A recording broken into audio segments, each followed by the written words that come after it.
राज्यों का निर्माण हुआ, तब से एक बड़ी डिमांड थी कि केरला का नाम केरलम होना चाहिए।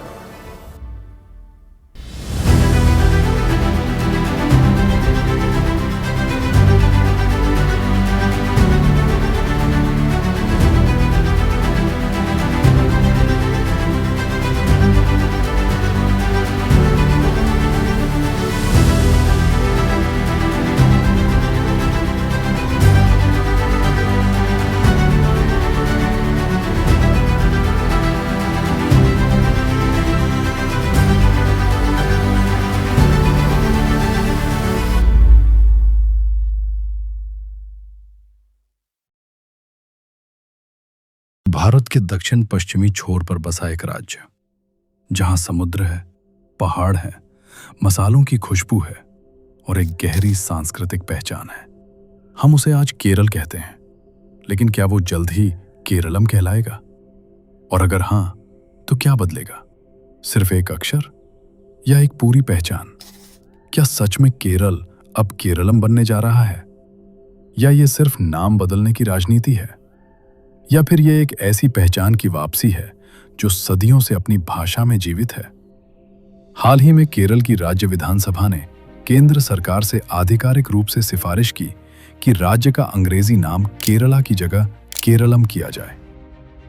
जब से भाषा के आधार पर राज्यों के डिलिमिटेशन हुए, राज्यों का निर्माण हुआ, तब से एक बड़ी डिमांड थी कि केरला का नाम केरलम होना चाहिए, जो कि मलयालम भाषा में केरलम कहा जाता है, इसलिए इसका नाम केरलम होना चाहिए।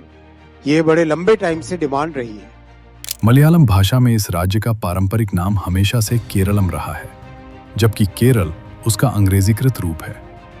सरकार का तर्क है कि जब जनता अपनी भाषा में केरलम कहती है, तो संविधान और अंतर्राष्ट्रीय मंचों पर भी वही नाम क्यों न हो।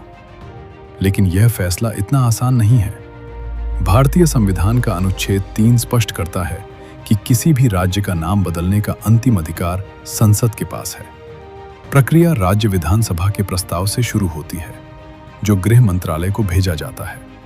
इसके बाद विभिन्न विभागों जैसे खुफिया ब्यूरो, डाक विभाग, भारतीय सर्वेक्षण विभाग से अनापत्ति प्रमाण पत्र लिए जाते हैं, ताकि यह सुनिश्चित हो सके कि नया नाम प्रशासनिक, सुरक्षा या अंतर्राष्ट्रीय स्तर पर किसी भ्रम का कारण न बने।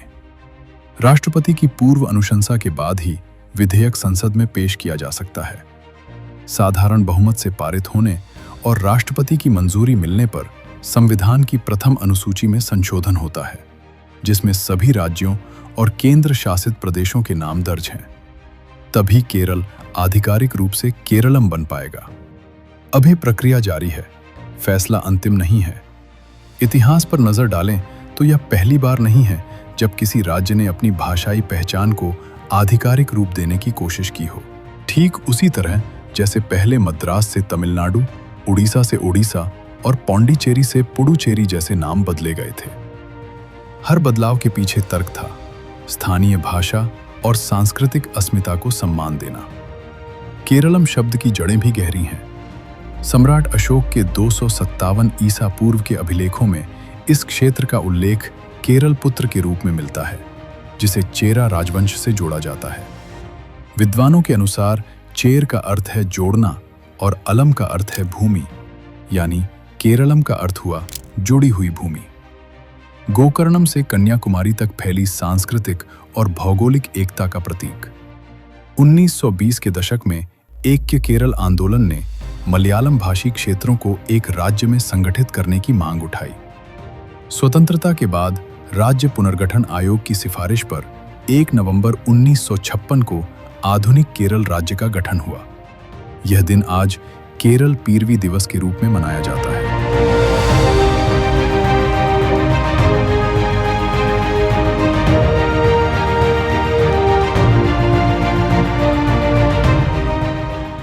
लेकिन संविधान में दर्ज हुआ नाम केरल, जबकि जनता की जुबान पर रहा केरलम। अब बहस यही है, क्या नाम बदलने से जनता की जिंदगी बदल जाएगी? विरोधियों का कहना है कि यह केवल प्रतीकात्मक कदम है। समर्थकों का जवाब है, प्रतीक ही पहचान बनाते हैं। नाम सिर्फ अक्षरों का संयोजन नहीं होते, वे इतिहास, संस्कृति और आत्मसम्मान का प्रतिनिधित्व करते हैं। तो क्या केरल और केरलम के बीच फर्क सिर्फ एक एम का है, या यह फर्क है औपनिवेशिक प्रभाव और स्थानीय अस्मिता के बीच? सच यही है कि अभी नाम बदला नहीं है, लेकिन बहस शुरू हो चुकी है, और शायद यही लोकतंत्र की खूबसूरती है। तो सवाल आपसे है, क्या किसी राज्य का नाम उसकी आत्मा से जुड़ा होता है? अगर हां, तो केरलम सिर्फ एक शब्द नहीं है, यह एक भाषा की धड़कन है, यह एक ऐतिहासिक स्मृति है, यह एक सांस्कृतिक निरंतरता है, लेकिन साथ ही यह एक लोकतांत्रिक प्रक्रिया भी है। फैसला भावनाओं से नहीं, संविधान से होगा। शेक्सपियर ने लिखा था, नाम में क्या रखा है? लेकिन भारत जैसे देश में, जहां भाषाएं ही पहचान है, जहां संस्कृति ही राजनीति है, वहां नाम बहुत कुछ कहते हैं, जो भारत को भारत बनाती है। तो आप क्या सोचते हैं? क्या किसी राज्य का नाम उसकी आत्मा से जुड़ा होता है? कमेंट में जरूर बताइए।